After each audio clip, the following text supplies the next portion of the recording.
KCIM Sports presents KCIM Sports Rewind. A look back at the week in high school sports. Brought to you by St. Anthony Rehab Services. Here's Sports Director Jeff Blankman, John Ryan, and Jeff Honnold. Welcome to KCIM Sports Rewind. Once again, it's Jeff, and John along with you on this Tuesday. Was it Tuesday? Tuesday it is. It's a shortened week, so it's kind of my Wednesday. Yes. So I'm all confused. I thought you almost said Saturday. Are you off this weekend? Too. I'm off all the time. But yes, I am technically not it's sad here. When you can't I am even not make the here this He weekend. doesn't even let you make the joke anymore. We got lots to talk about today. We have actual games to talk about. We do. Real games. Yes. Live basketball games. And by the way, I'm glad they were able to get Honnold out of the tree stand when he was, hung up there for a while. I saw something on Twitter about a deer hunter suspended in a tree for 2 hours until they rescued him, and I had to tweet out, Honnold, is that you? I made the comment that I'd cut myself out, but I got to think about that. I'm not sure where my knife's at, so I might not have cut myself out. But see, that implies that I was in a stand that was outside. No, mine are now enclosed with a heater. So we're going to get you one of those I've fallen and I can't get up buttons. I'll take it, because I was down going through a creek, and I didn't know if I was going to get out. So. We're going to talk basketball. We'll focus in more on the boys this time, and we've got the basketball preview shows coming up over the weekend, and preview some wrestling coming up all this morning here on KCIM Sports Rewind. But we're going to start with a great honor. Tom Casey, IKM Manning head coach. Of course, before that it was IKM. Before that it was just Manila. Manila. There you go. Yeah, he spent one year as the Manila head coach, and then it was IKM, and then it was IKM Manning. But he's getting the recognition he so richly deserves, the Hall of Fame. Yeah, we announced it way back at the beginning of the football season, but he's now the induction's coming up, and they're starting to release all of the coaches that are being inducted into the Hall of Fame, and Tom Casey going into the Hall of Fame.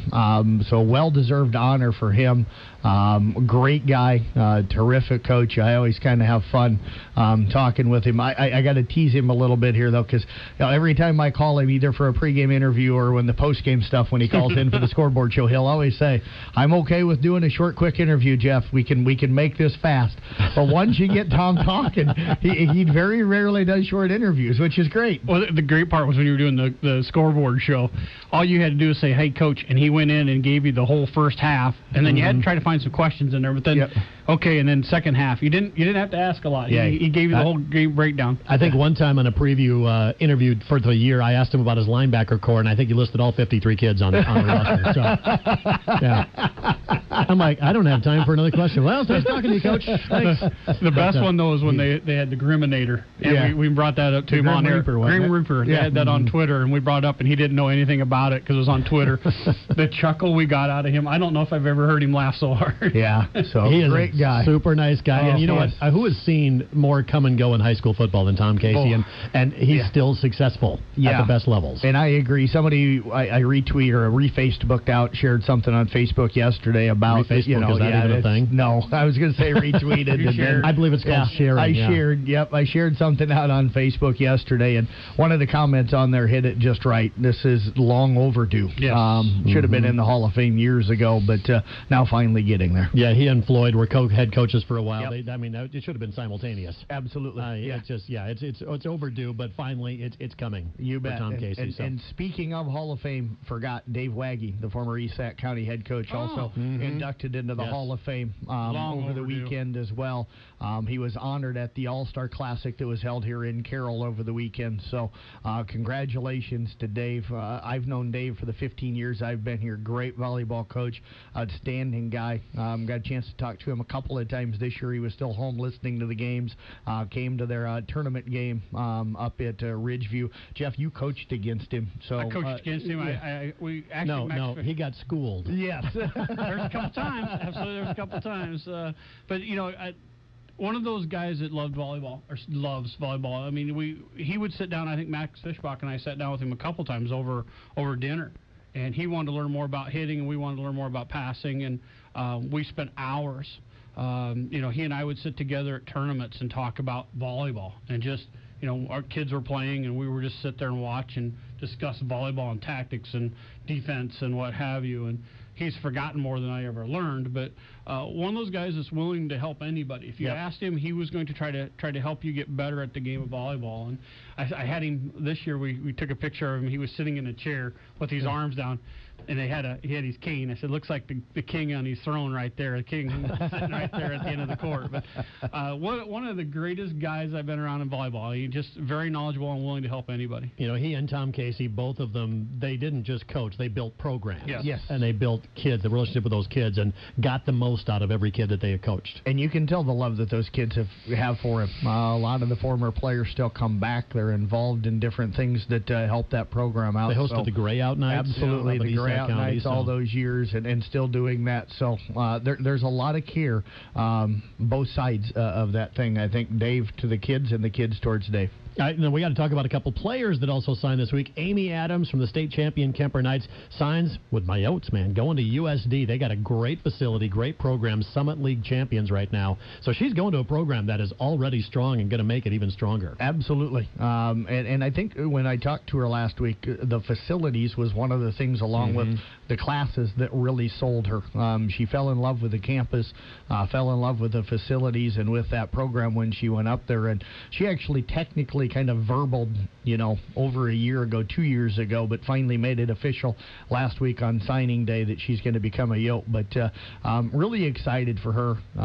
She's going to put a lot of work into the offseason, very passionate about the game, and she'll put the work in to work on the areas of her game. She's already talking about where she needs to fix, what she needs to get better at, how she needs to get stronger, so she knows the things that she needs to do. She's one of those rare kids that can play all the way around. Yep. Even at college, she needs to work a little bit more on her passing. But for what they call a big girl, but for a tall girl, that's usually a struggle. She's one of those that is rare. She can play all the way around, and for a coach at college level, that's somebody you want. That's one less sub. I get to keep more people on there. So, and then she can attack out of the back, which is a big offensive threat at the college level. Yeah, there's a lot of situations I can see them using her early. I mean, even her freshman year up there. Yeah, absolutely. And she's got a lot of shots. She can create once she gets in the air. Yeah, she and her confidence is really good. I remember as a freshman, she really struggled with her confidence, but over the years, she's got to the point now where there's not a ball she's not worried to hit. I mean, she'll hit anything. And fun kid to be around, fun kid to tease. Yep. She's quiet. Yes, but she'll zing you. Boy, she's burnt me 2 or 3 times, and that makes it fun. She's a good kid to be around. Yeah, if anybody goes up there to watch any volleyball, or Jeff, we were up there last year for the USD-SDSU game. Great with facility. Reed Tillinghausen. It is a beautiful facility now that they built. The Sanford Coyote Sports Center is located there. And I got to tell you one thing. My daughter goes there, and she was the sports reporter for Coyote News, doing some video stuff. And she was home one day. She says, I got to go back. I got to cover this story. It's about this woman who never misses a game. And she says, great. And the last question she asked me before she walked out, she goes, where is the basketball arena? And I said, you're the sports reporter. You should know where this is at. She goes, yeah, I should. But I said, it's connected to the Dome. You can't miss the Dome in Vermilion. So, okay, got it. By the way, give your daughter some credit. She's amazing at what she does. She's very good. She had a great time doing that stuff. Absolutely, yeah. Maddie Jones, also, you had an interview with her just the other day. She's signing to go and play basketball on the next level. You bet. She's going to be heading to Northwestern College. Caught up with her yesterday morning as she had her official signing at 8 yesterday up in Lake City. Just one of those kids that's so humble. Terrific player. Made the decision. I was kind of surprised because I asked her, I said, I thought it was Northwestern all the time because her and Emily Danner from Arweva are really close friends. Emily has been kind of sold on Northwestern for a while and is going there. Her brother goes to school there. Northwestern has been really after her for the last several years. But she said it wasn't until the last football game of the regular season when she was up there to watch her brother that she finally decided that was the place that she really wanted to go. So I was kind of surprised. She was leaning towards some of the other schools that were recruiting her, but finally decided with the facilities. I had to laugh because Emily Danner's already put it out there, but in my interview, when I asked her one of the keys to going there, she said the cafeteria was really good. Never underestimate chicken strips. That can sell you on a college. Absolutely. I'm guaranteeing you that. So, but they've got the new science center up there, and that's what she wants to go into and stuff. So they've been laying a lot of good recruits. I mean, you've got to think about all the way back to Haley Burks and those guys up there, and Paige Danner, and I know they've been working on the other little Burks, Allison. They've been trying to get her talked into playing basketball. I don't think she's come over to the dark side yet. But, Can you imagine that backcourt, though? Maddie Jones and Emily Danner? It's going to be awfully boy. good. Yeah. And plus they're pulling kids out of Northwest Iowa on top of it. So they're really good and should be really good. And I kind of joked with Maddie a little bit yesterday. I'm like, when I first came here, BV, some of those schools were like kind of the hot landing areas for the kids in this area. Northwestern has really become kind of the spot. Briarcliff and that Morningside in that those schools up there and that GPAC have kind of become the landing spot for a lot of kids out of our area. Morningside, you can throw a lot of that stuff. So that's pretty exciting sports going on up there. Absolutely. And it's really good girls basketball. If you haven't been up there, really good girls basketball. I got to get up and watch Cooper Ross from Carroll. He's up at Dort, so I got to try and get up there this year too. All right. So, by the way, we're streaming live online today for KCIM Facebook page. It's with Johnston Communications. We're just in our full color glory here. They're over there watching it on TV. Why would you want to look at us in that tight view? You don't see them on camera. They're tucked back in the very corner, crouched in the corner so they can stay out of the cameras. But they are back there, Jason and Chelsea. So at least I know where there's the hiding spot. Is that that's the hiding spot. They figured it's the only spot other than the other corner that they can stay out of the camera shot. So. I tried to move my mic and put it in my face, but they wouldn't let me. You got yelled at. I did. Which is okay, because honestly, you could use the discipline. I could. Yeah, I'm kind of a rebel. All right, we're going to talk some games and boys basketball. That's coming up next on Rewind.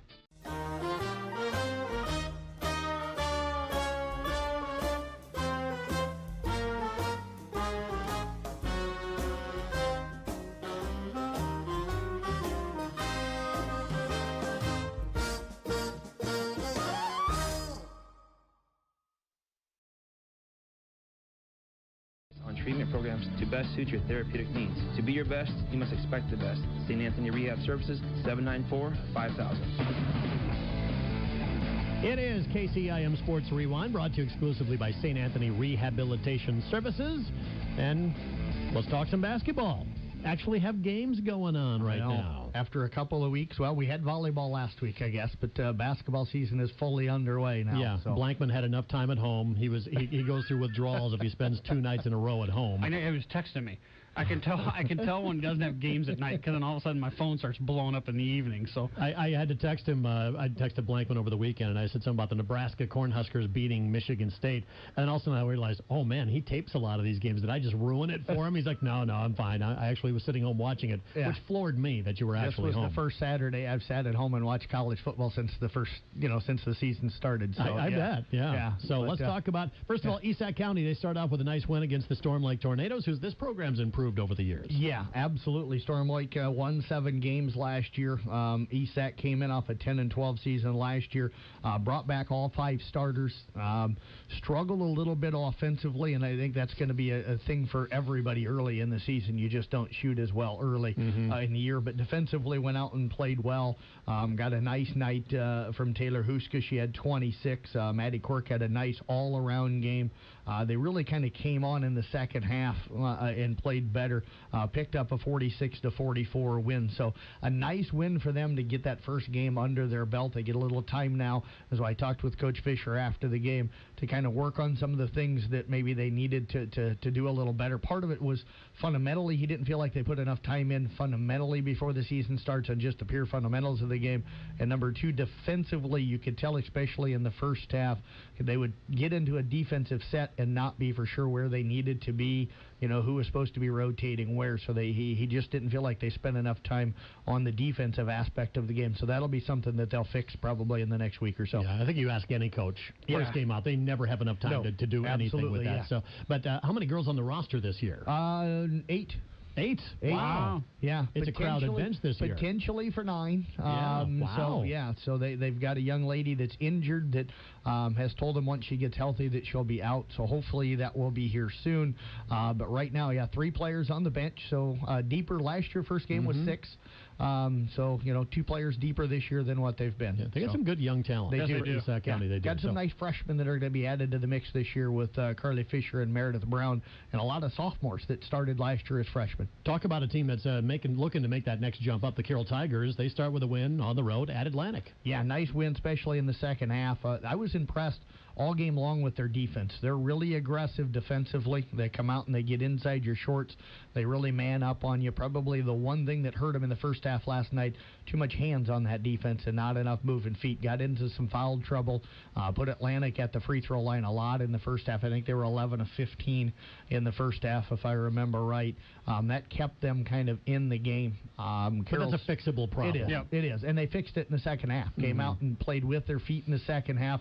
All of a sudden started creating a lot of turnovers and really blew the game open. It was a 4-point game at halftime, 26-22. They led by 14 at the end of the third quarter. So that third quarter really swung it. But honestly, I think it was probably about the final 8 to 10 seconds of the first half that really turned that game.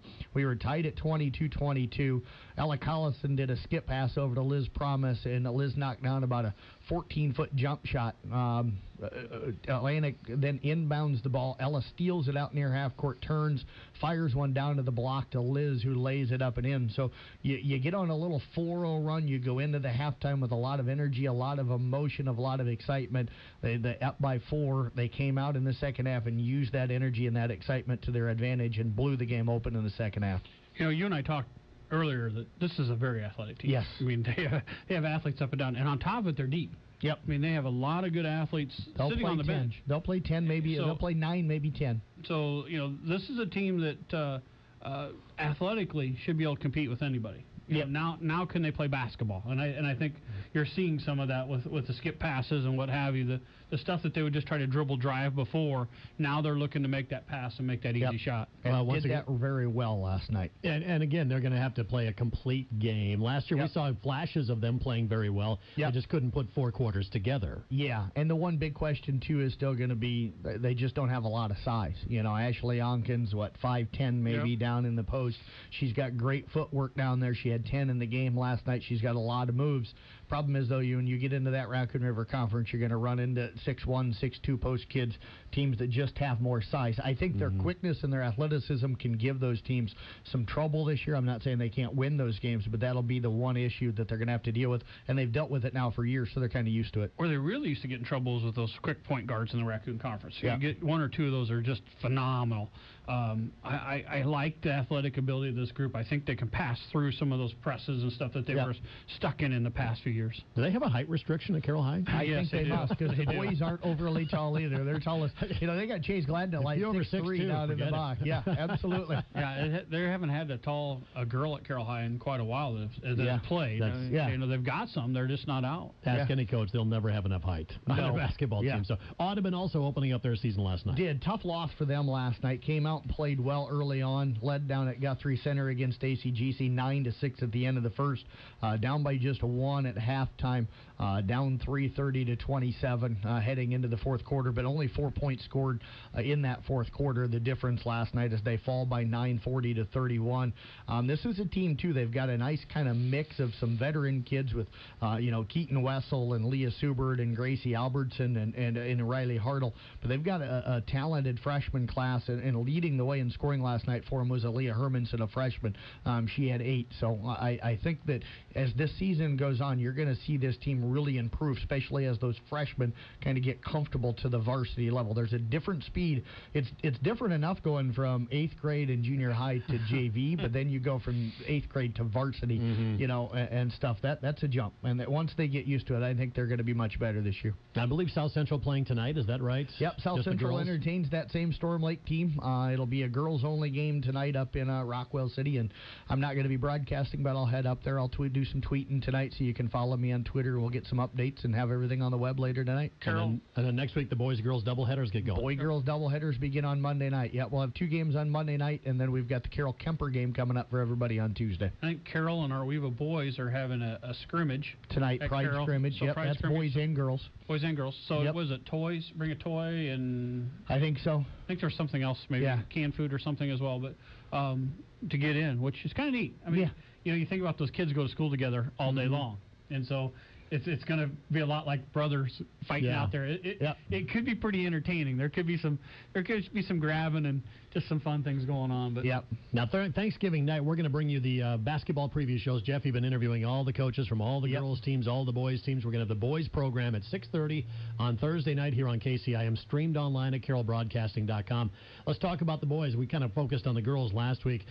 This year, who's facing the biggest transition? Is it Kemper maybe from I think Kemper, this year's team from last year's? Yeah, I think Kemper simply because of how much they graduated. Them and Glidden Ralston. Glidden graduated pretty much their entire, top 6 scorers for the most part from last year, kind of the same thing with Kemper. So both of those teams going to have new looks this year. Kemper's going to be changing style a little bit. They're going to come out with a new defensive scheme. You'll probably see a little different offense from them this year.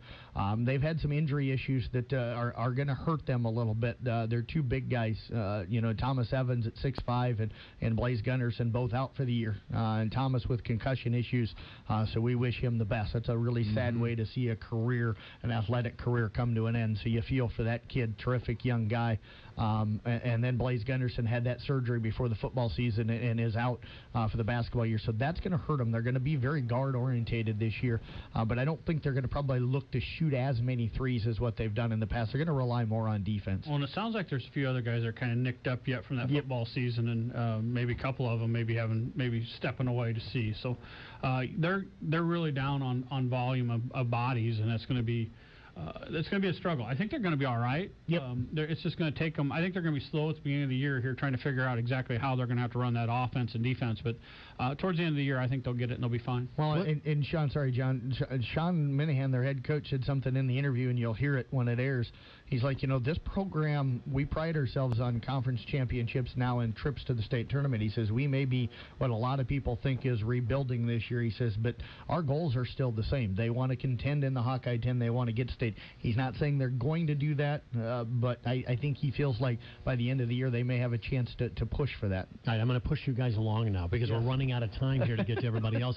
Glidden, you talked about them facing a transition. How young are they going to be? They'll be fairly young. It's going to be a lot of juniors and sophomores. They're going to take a hit. Brigham Daniel, a sophomore who would have probably been their starting point guard and is an outstanding young athlete, going to have surgery on a knee. So he's going to be done for the year. He had surgery on a knee last year and missed some time, but he needs to get the other one repaired now and get himself fully healthy. So he's going to have to do that. So that's going to hurt. I think their strength's going to be on the inside. Luke Honlos, Mason Jansen have both had, it sounds really good, kind of practices for him. Luke's put a lot of time in during the off season. They'll get Nathan Brent, who was injured for part of last year, back, so that'll certainly help them. But I think they're going to be okay. Coach Shipley, he also kind of indicated that he feels they've got a chance to push for a third place spot in that conference, and that means you're a good team because the other 2 teams that are probably going to be above them in Exira, Oakland, Kimballton, or Weaver are probably going to be awfully good basketball teams this year. Now let's talk about some teams that are maybe trying to take that next step up. Who do you put in that category? I would say the Carroll Tigers, probably even Arweva, maybe even ICAM Manning in Audubon. I'm surprised you put Arweva in that category because they were good last year. They were good last year, but I think they're looking for the next round. But they were kind of.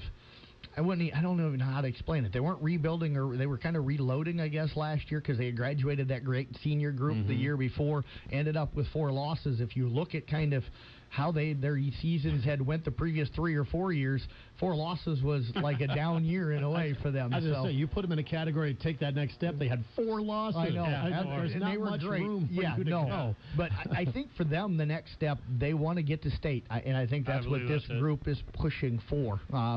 They're going to have the talent to do that again. They're going to contend to probably make a run at state this year. They've got to get healthy, though. Derek Oyster probably going to be out up till maybe the Christmas break area. Missed the first couple of weeks of the year with an injury.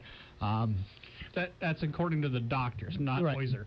I believe he's still supposed to be on crutches, which he's not, doctors. But he's one of those kids that the first glimpse of being on the floor, that boy's going to be back. He's going to be back. So it's going to be up to Coach Wilkin and those guys to hold him to what he needs to do to be healthy, because can't afford to get him. The one thing they're going to lack, their depth is going to be freshmen probably this year. So can't afford injuries, can't afford foul trouble, but I think they're going to be really good.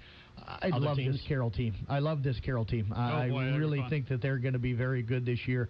I could tell when I talked with Randy, there's an excitement there, but he doesn't want to put that pressure out there. No, he wants to take it day by day, game by game, just get better every single day. But that's boring. Yeah, but defensively, I think they're going to be not for us fans. We want to hear that we're going to go out, we're going to rock some people.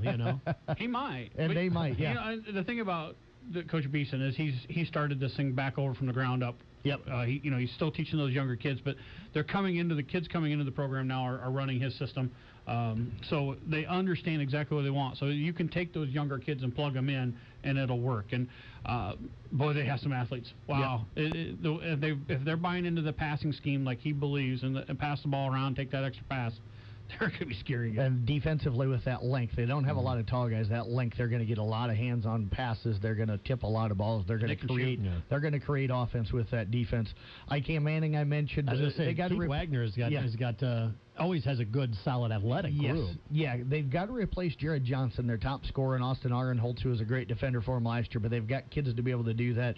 If they can get some outside shooting, they're gonna defend. If they can shoot the ball well this year, they'll be really good. And Audubon's another team that I think last year was kind of a rebuilding year. This year they've got everybody back. Second year for Coleman Mullenix down there. I look for them to take a huge step forward this year. East Sac, South Central Calhoun as well. I mean, those are teams that can really. I kind of forgot about putting them in that top category. Yeah.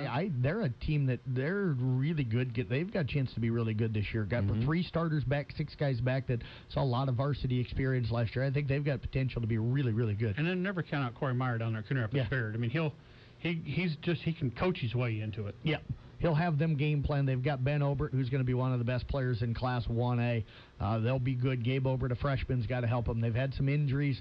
The numbers are going to be down this year. They've lost some kids due to injuries for the year. So scoring going to be a struggle probably besides Ben early on in the year. How about South Central Calhoun? What are you looking out of them? They should be interesting this year. They got almost everybody back from last year, but it was a team that kind of struggled late in the season last year. If they can fix that, if they can defend, if they can knock down some shots, I think they've got a chance to be pretty good this year. All right, so again, listen for the preview basketball shows. It's coming up 6:30 on Thursday night.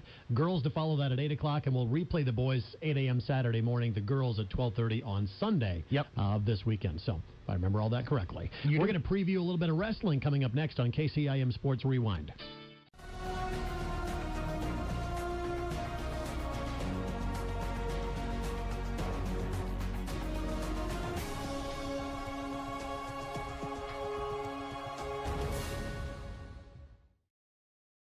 Injury or prevention and treatment programs, call St. Anthony Rehab Services. Our staff of therapists and trainers provide professional advice on treatment programs to best suit your therapeutic needs. To be your best, you must expect the best. St. Anthony Rehab Services, 794-5000.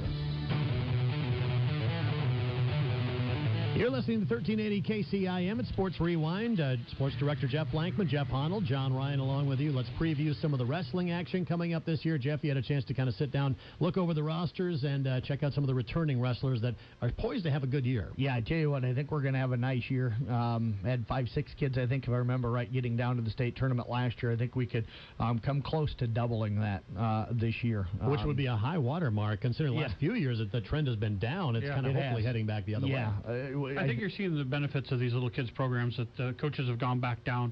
That Cardinal program here in Carroll Hills, both Carroll and Kemper, and then Coon Rapids, Barrett, and the others. South Central's always done it. Get those young kids, teach them the skills early. Helps a lot. And I think one thing that's going to be interesting, South Central Calhoun's got a couple of girls wrestling again this year. I think you're going to start to see an influx of girls coming into wrestling. With the numbers going down, they're turning to girls to kind of maybe save the sport in a way. I don't say save the sport, but yeah, absolutely. My daughter Kenzie might kill somebody. She has a little of her dad in her. Well, you're talking those younger those like under 98 pounds or whatever. Right, those are just open every single time for all those teams. Yeah, and I would not be surprised that if you don't see the girls sanction or the boys sanction a girls state wrestling tournament within the next 5 to 10 years, because you're starting to see a heavy influx of girls coming into the sport. But just throwing out some kids here that I think got a chance to really have good years this year, and I apologize if I miss anybody. for Carroll, Parker Clucky and Brendan Coffrin, I think, are two guys that will be really good. South Central Calhoun, Chase McAllister and Jordan Kamani Vong, Isak, Garrett Bruce, Dawson Mack, and Kip Corbin. For Coon Rapids Bayard, Peyton Clipperton, I think, could be scary good. Cale Peavesdorf got to feel bad for this kid, had to have surgery on the shoulder. He's going to be out for the year, so that'll hurt their numbers wise, but they should be a little fuller this year. The Schmitz kid from Kemper, I think, has got a chance to win it this year. He is really, really good, and he puts a lot of time in during the offseason. He could be scary good for them this year. And Cale Weniger coming in as a freshman, I think, is going to be a guy that's going to have a chance to make some noise. And I don't get it because Dad's a weakling. So you look at both Cale Wagner and Peavesdorf. That's got to be coming from mom's side because their dads can't walk and chew gum. So, do you ever wonder why you don't get invitations to go places? That might be it, right? I really don't. Yeah, Doug will catch wind of it, and I know Chris Peavesdorf Actually, will Jerry too. Palmer took the first shot about Dad being a weakling, so I'm on the second round on this one. Yeah. So when is the wrestling going to get going? It'll start next week. On Tuesday night, we'll have our first wrestling matches of the year, so it's going to get going here very soon. All right, so that's kind of a little preview of what's still to come for the winter sports season. Thanksgiving, of course, coming up this Thursday night. Don't forget the basketball preview shows. We'll be back next Tuesday. And once again, a podcast of Sports Rewind available at 1380kcim.com. This is K.